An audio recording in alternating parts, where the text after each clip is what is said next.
this. You got this. You're the wizard. You're a fireball throwing wizard.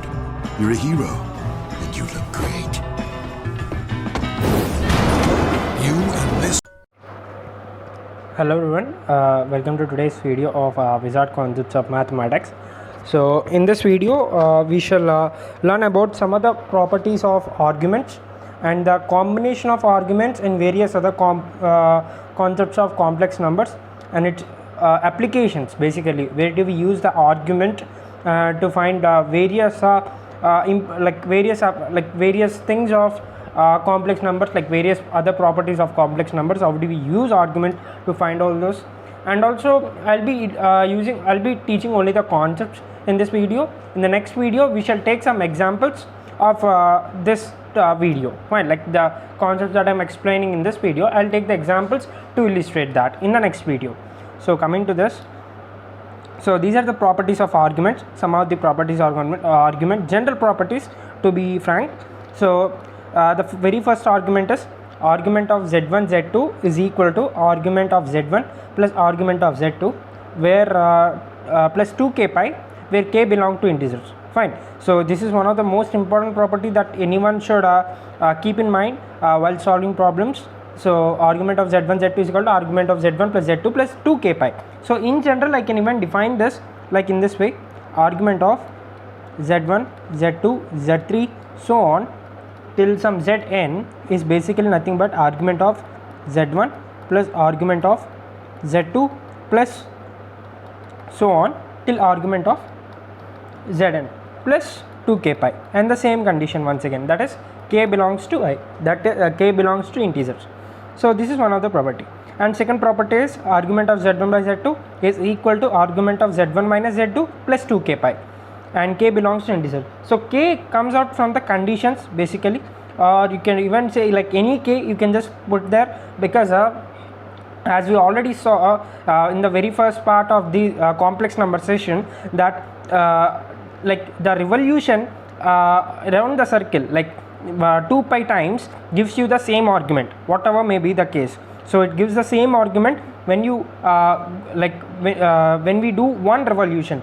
That means 2 pi times any time, like 2 pi or 4 pi or 6 pi or minus 2 pi minus 4 pi minus 6 pi, anything. So you will be coming to the same point. So definitely the argument doesn't change. And coming to the third property, that is argument of z bar, z by z bar is equal to 2 argument of z plus 2k pi. So how did it get this condition? Basically there is another condition, that is argument of z bar is equal to minus of argument of z. So that's the reason argument of z by z bar is basically argument of z minus argument of z bar. So as discussed in the property number 2. So using argument of z bar is nothing but minus of argument of z, so I can just write this to be 2 argument of z. So this is how I got the property number 3 plus 2k pi, and k belongs to integers. So k belongs to integers is an important important note, because 2k pi, or you could say 2 pi into k, and now k times where k belong to integers means you are doing the, like we are doing the revolutions around the circle, total circle. It's not like we are doing for a quarter circle or something like that. We are doing one total revolution. So k belongs to I is an important note.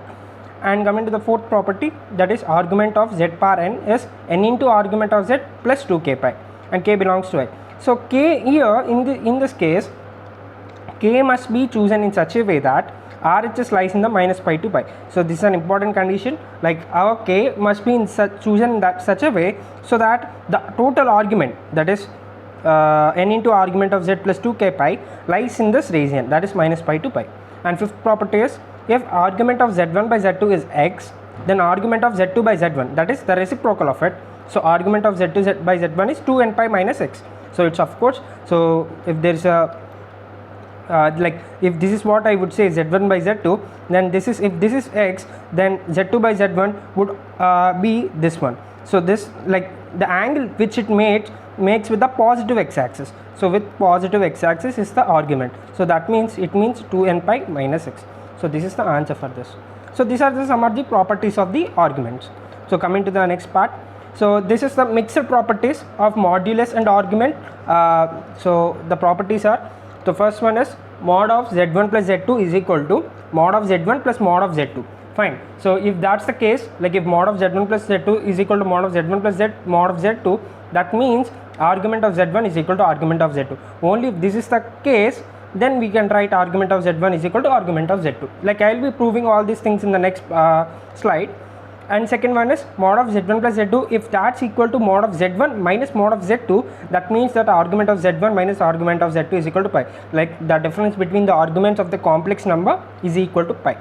And third one, if mod of z1 plus z2 is equal to mod of z1 minus z2, so then that means the argument of z1 minus z2 is equal to plus or minus pi by 2. So these are the three properties. So I shall prove them in the slide. So for the first proof, so I shall use blue ink, so for a better appearance. So I shall assume argument of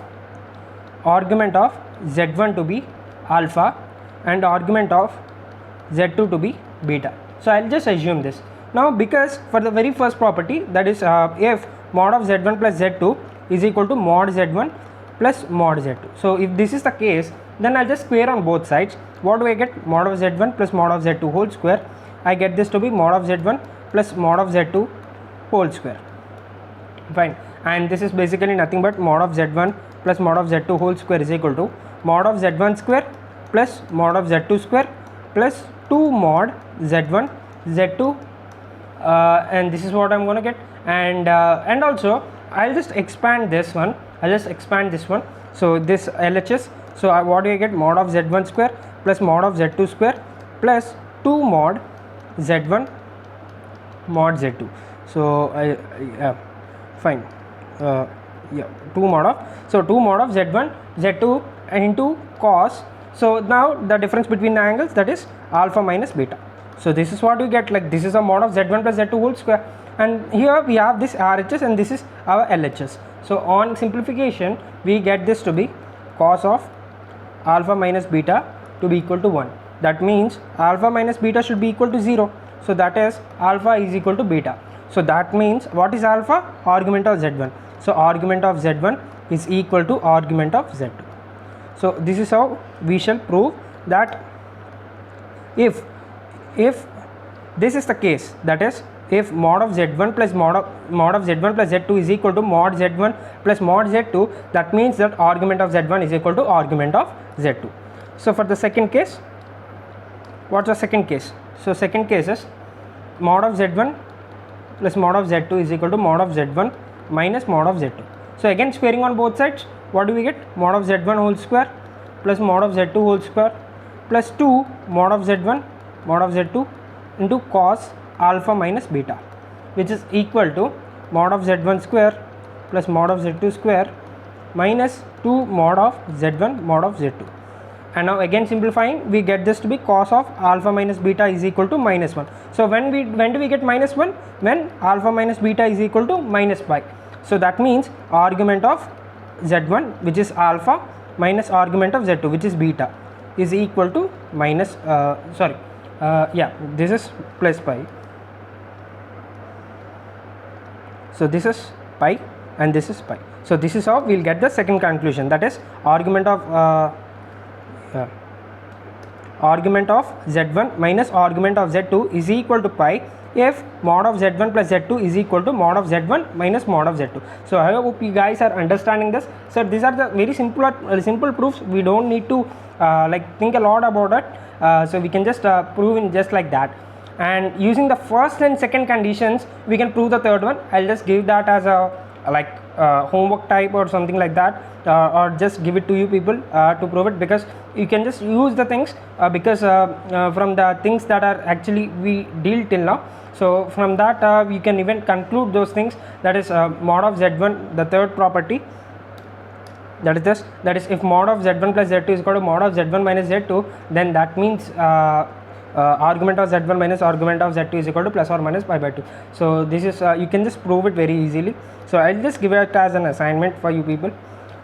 So coming to the another part of this video, that is polar or modulus argument form of a complex number. So what's the main role of this, like what's the importance of it, what the main significance or the main meaning of this is. I'll just draw the coordinate axis first. So this is my y-axis, and this is my x-axis, and I'll just take a vector. So this is my vector, and yeah, fine. So this is my point P, and that is xy. So this is my point P, which is xy, and this is, I'll just assume this as my theta, and so this is x-axis, so I'll just mention this as my real axis, and this is y-axis, so I'll just mention this to be my imaginary axis. Fine. So now I'll just represent this O, and this is P. Now we know that, like, if this is, because this is x coordinate is x, so this is x, and this is y. Fine. So now OP is equal to root over x square plus y square, which is basically nothing but mod of z. So I have taken my complex number to be, I'll just write that with different thing, my mod of my z to be x plus iy. Fine. So my z is equal to x plus iy, so I'll just represent that with my point P, which is equal to xy. So modulus of z, as discussed in the very first video of complex numbers, so mod of z is equal to the distance. So it is OP is equal to root over x square plus y square is equal to mod of z. Now angle, so I'll just write this to be m. So angle POM is equal to theta, which is basically nothing but argument of z, isn't it? Because OP vector is making a angle of theta with the positive x-axis, so that means that's the argument of this. So argument of z is equal to theta. Now in the triangle OPM, so I'll just join this triangle, yeah, so I'll just drawing this triangle OPM. So in the triangle, I'll just move, go to the next slide. So yeah, in triangle OPM, we have x is equal to OP cos of angle POM. Fine. And OP is basically nothing but mod of z, and cos of OPM is nothing but cos of argument of z, isn't it? So in the we can just check it like the x vector, like the x is basically OP cos theta, the component. So OP cos theta is, OP is basically mod of z, so mod of z of cos argument of z. And in the same way, y is equal to OP sin angle POM, and once again it's mod of z sin argument of z. So this is what we gonna get. So that is x, and this is y. And now I can represent, because my z is equal to, since my z is equal to x plus iy, I can represent this in this way, that is mod of z is equal to mod of z cos of argument of z plus mod of z I mod of z sin argument of z. So I can represent this in this way. So basically argument of z is basically nothing but theta. So I can just use that. So my z is equal to, and also mod of z is equal to r, so I can just represent cos theta plus I sin theta, and this is my z. In the similar way, I can write my z bar. So z bar is the conjugate, that is cos theta minus I sin theta. So this is how I'll represent my z and mod z. So how, like, the usage of the arguments in the representation of the complex number is what I have explained here, like the usage of the theta, where theta is basically nothing but principal value of argument of z, because it is a principal value, because it's in the first coordinate, it's like in the first quadrant itself, then the theta will be the principal argument, so its amplitude basically. So this is how I'll represent a complex number using the argument concept. So I can like this is the conclusion of this. So the next part is Euler's form. So what is Euler's form? Again, it comes out to an important role, like where we find arguments and all. So I'll just write the theory part first, that is e power I theta is equal to cos theta plus I sin theta. So this is known as Euler's identity. So now e power minus I theta is equal to, just putting minus theta in the place of theta. So cos of minus theta is again cos theta, but sine of minus theta is minus sine theta, so this is minus I sine theta. So this is e power I theta and this is e power minus theta. And now let we assume z is equal to e power I theta. So we have assumed that z is equal to e power I theta, and also you can just put modulus of z. Modulus of z is equal to modulus of e power I theta, which is equal to modulus of cos theta plus I sin theta, so which is equal to root over cos square theta plus sin square theta, and which is equal to 1. So this is equal to 1. So that means mod of z is equal to 1. And if I assume, like from here we can even conclude that argument of z is equal to theta, and because of that reason, because mod of z is equal to 1, in this like using this same case, using the same identity, like z is equal to mod of z cos of argument of z plus I mod z sin of argument of z, using the same thing where mod of z is equal to 1 and argument of z is basically theta. I represented this here, that is z is equal to e power I theta, mod of z is equal to 1 and argument of z is equal to theta. Now from these two I can conclude that e power I theta plus e power minus I theta divided by 2, or you can just add them first. When you add them, we get 2 cos theta, fine. So we get 2 cos theta. So we get cos theta is equal to e power I theta plus e power minus I theta divided by 2, right? This is what we get the value of cos theta. In the same way, if we just subtract them, we get e power I theta minus e power minus I theta is equal to 2I sin theta. So this is what we're gonna get when we subtract these two. Like when we add e power I theta and e power I minus I theta, we get 2 cos theta, and when we subtract these two, we get 2I sin theta. So I can represent like the very first thing is, I'll just use the reading. So very first thing is e power I theta plus e power I phi, fine. So where I'm assuming phi as some other value, fine. E power I theta and e power I phi, I can just represent this as e power I of theta plus phi divided by 2 into 2 cos theta minus phi by 2. So this is how I'll represent this. We can even check this result by putting phi to be minus theta, and you can just check this result. We'll be getting the same, that is e power I theta plus e power minus I theta is equal to 2 cos theta. So that's what we're gonna get. And now this is what I'll just represent, because this is what I'm actually using. And now mod of ei theta plus mod of e power I phi is equal to 2 mod cos of theta minus phi by 2. Fine. So this is what I'm just applying modulus on both sides. So when I apply modulus on both sides, I get this, like mod of e power I theta plus mod of e power I phi is basically 2 of mod of cos theta minus phi by 2. And what is argument of e power I theta plus e power I phi? Yeah, e power I phi is basically, this is the argument, the e power I theta, like e power I of theta plus phi by 2 is what we are representing. So this will be our argument. So theta plus phi by 2 is the argument of e power I theta plus e power I phi. Now the second case is e power I theta minus e power I phi. So I am just subtracting now. So this is basically represented as e power of I of theta minus phi by 2, or theta plus phi by 2 into 2I sin theta minus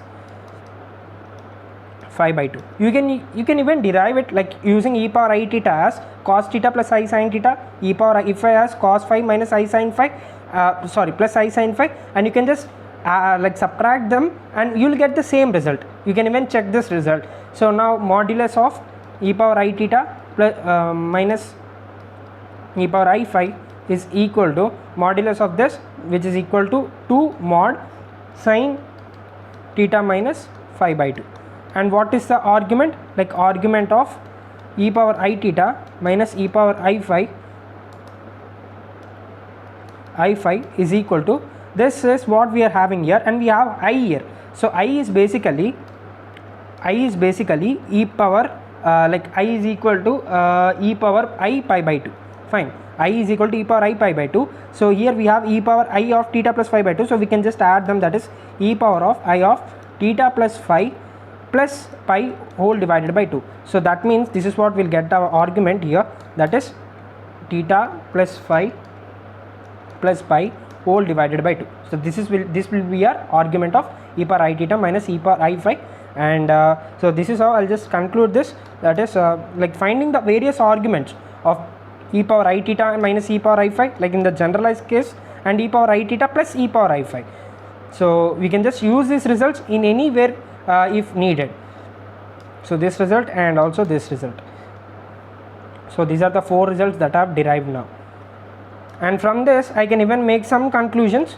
So some conclusions, I just wanted to make some conclusions here, that is conclusions. I don't derive this, but you can just derive using the things that I've already mentioned in the previous slides. So the first thing is e power I theta plus 1 is basically equal to e power I theta by 2 into 2 cos theta by 2. 2 cos theta by 2. Second one, e power I theta minus 1 is equal to e power I theta by 2 into 2 into I into sin theta by 2.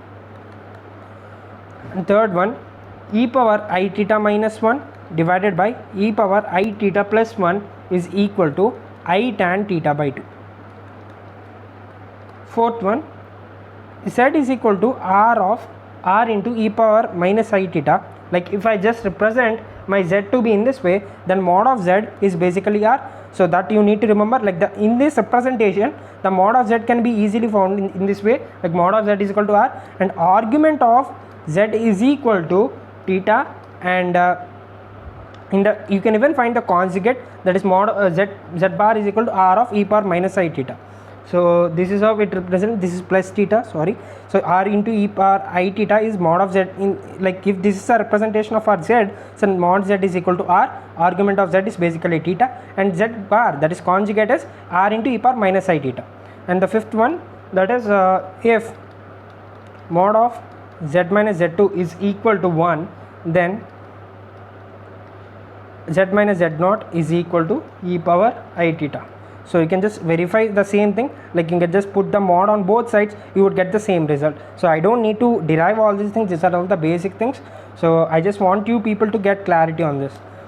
And like these are the conclusions that I actually derived. So this must be, I just forgot to, I'll just delete this slide. So now product of two complex numbers. So the basic thing is, how do we like multiply two complex numbers, that too using Euler's form and all. So very first thing is, so let two complex numbers z1 is equal to mod of z1 into e power I theta. So mod of z1 and theta is the argument of z1, and other complex number is z2 is equal to mod of z2 e power I. So we shall assume that to be like this is theta 1 and this is theta 2. So now we will just multiply them, that is z1 into z2 is equal to mod of z1 into mod of z2 into e power I theta 1 into e power I theta 2. Fine, this is what we are gonna get, and this is basically mod of z1 into mod of z2 into e power I of theta 1 plus theta 2. Fine, this is what we are gonna get, and this is, I'll just expand this, that is mod of z1 into mod of z2 into using De Moivre's theorem, it is cos of theta plus theta 1 plus theta 2 plus I sin theta 1 plus theta 2. So this is what we're gonna get, and basically like you can even just represent this like if so we can just generalize this like z1 into z2 is equal to, so z1 into z2 is equal to mod of z1 into z2 into cos of theta 1 plus theta 2 plus I of sin theta 1 plus theta 2, and the modulus of this, that is modulus of z1 z2 is equal to modulus of z1 into modulus of z2, and argument of z1 z2, argument of z1 z2 is equal to, you can just find from here itself, that is theta 1 plus theta 2, that is argument of z1 plus argument of z2, the very first property that we discussed. So we can even derive that in this way. So that's the reason I have not shown the derivation there. Over there we can just derive it from. These are the two important results. That's the product of two complex numbers. And now comes the division of two complex numbers, that is assuming the same, that is z1 is equal to mod of z1 into e power I theta 1 and z2 is equal to mod of z2 into e power I theta 2. So z1 by z2 is equal to mod of z1 divided by mod of z2 into e power I of theta 1 minus theta 2. Fine, this is what we're gonna get, and it is basically mod of z1 divided by mod of z2 into cos of theta 1 minus theta 2 plus I of sine of theta 1 minus theta 2.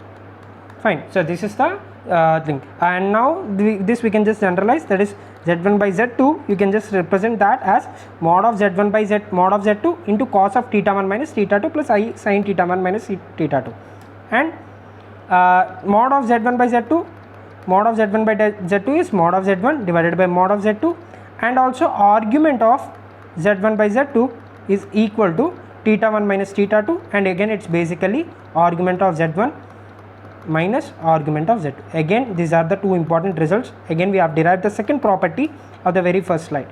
So if two complex numbers are given, we can just divide them in this way. We can find the modulus of the resultant complex number. We can even find the argument of the resultant complex number, and the very final thing, that is the logarithm of a complex number. Like taking the same thing, like if I just take my z to be mod of z e power I theta. Fine, so log z to the base e is basically log mod z, I'll just represent this, mod z e power I theta to the base e, that is log of mod z to the base e plus log of e power I theta to the base e. So I get this to be log of mod z to the base e, and this is equal to I theta, and this is basically log of mod z to the base e plus what is theta? Theta is basically argument of z, so argument of z, and this is log z to the base e. So log z to the base e is log mod z to the base e plus I theta, so which is I of argument of z. So in general we can even write this in the in this way, that is log of yeah, so in general we can just write the log of ze like this one, the part of log, like I'll just highlight this first, that is log z to the base is log mod z to the base e plus I argument of z, and this the general value of log z to the base e can be even written in this way, log z to the base e plus 2n pi I, where like this argument, the total value, or you would say the argument of z should be minus pi and argument of z should be less than pi.